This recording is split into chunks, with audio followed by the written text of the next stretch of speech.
Okay, welcome Tony Lakatos in the lounge of the Jazz Art Festival.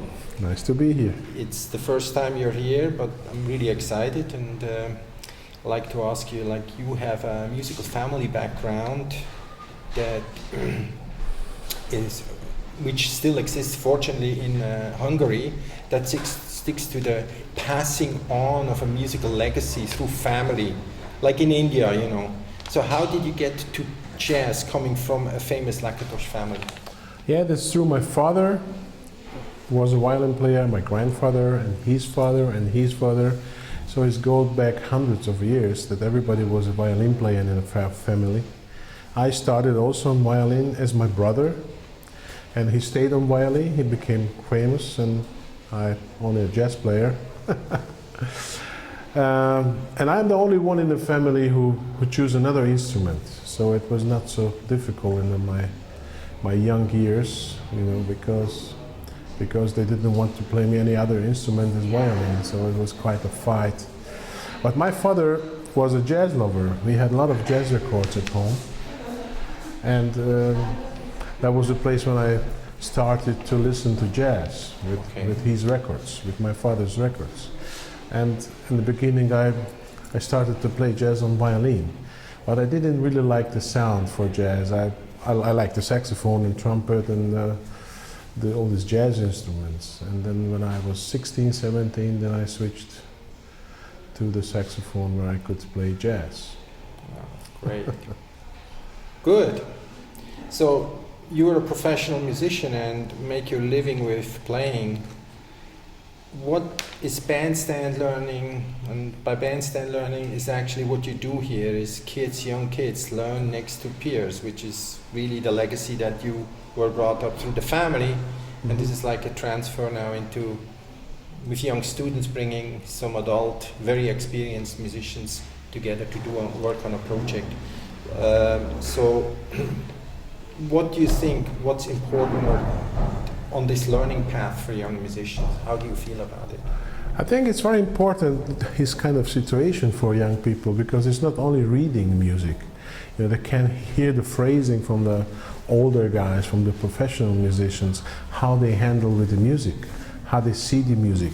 Because I see the big problem these days that the young musicians only see music and not listening to it. So there's a lot of papers, a lot of things to reading and millions of things to read, but they don't really listen to music. And they don't listen to themselves what they're playing, they just try to read from the paper. Mm-hmm.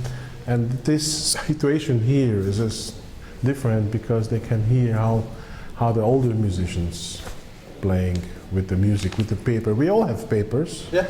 Of course, everybody, the professionals, the amateurs, the youngers, they all have papers, but we have all the different view how we read this. It's like a book. Yeah. You know, when you read the book, everybody has a different imagination about the story, a little bit. Right. And I think it's the same with music. You're saying they should really transfer what is written on the sheet into actually, you know, playing off the ear, you know. Yeah, absolutely. What you have in the sheet is just a direction line, yeah, guidance. You know, just a guideline, yeah. And everything else you have to put in there. Yeah, great. Of course, in the solos even much more, because it's really your freedom. The solos, that you are free, you can do whatever you hear. Yeah. And if you hear more, then you play much more freer and much more nicer. Yeah. And to be free and to hear things inside, you have to listen a lot of music. Yeah. And this is what I'm always say to young musicians, they should listen to music. Yeah, I do the same, and yeah, I'm glad you, I guess, that's why we met, that's why, because it's a really philosophical thing, you know, totally against academia more and more the older I get, basically, yeah. I realize. Me too, actually. Yeah. I always have fight with people, with serious teachers, yeah.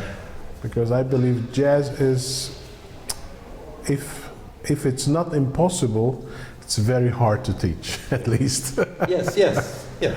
It should be taught through basically music. Yeah, of course, because if you say something to somebody how to play, you take the freedom away in the same time, you know. And jazz is nothing else, it's freedom. Yeah, that's it. That's, yeah.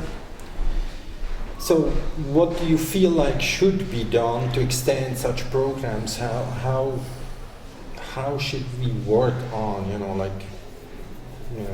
We are trying to do this. We have done it in Kuala Lumpur with the Malaysian Youth Orchestra, and we've done it in Thailand. We've been asked to do it in other places. In what way do you see this, being possible to develop? I really hope it will be more often also here in Europe and all over the world, because it's a great idea, to put together young musicians with older professional musicians with a lot of experience in their lives, because that's the best way to learn. And as you mentioned, the Indian music or Indian tradition before, they don't write music, they don't listen, they learn from the masters. Yeah, exactly. And this is exactly what we're doing here. For the young drummer to learning from Billy Cobham as what is better in the world than this, Great. Well, thank you very much. Thank you very much.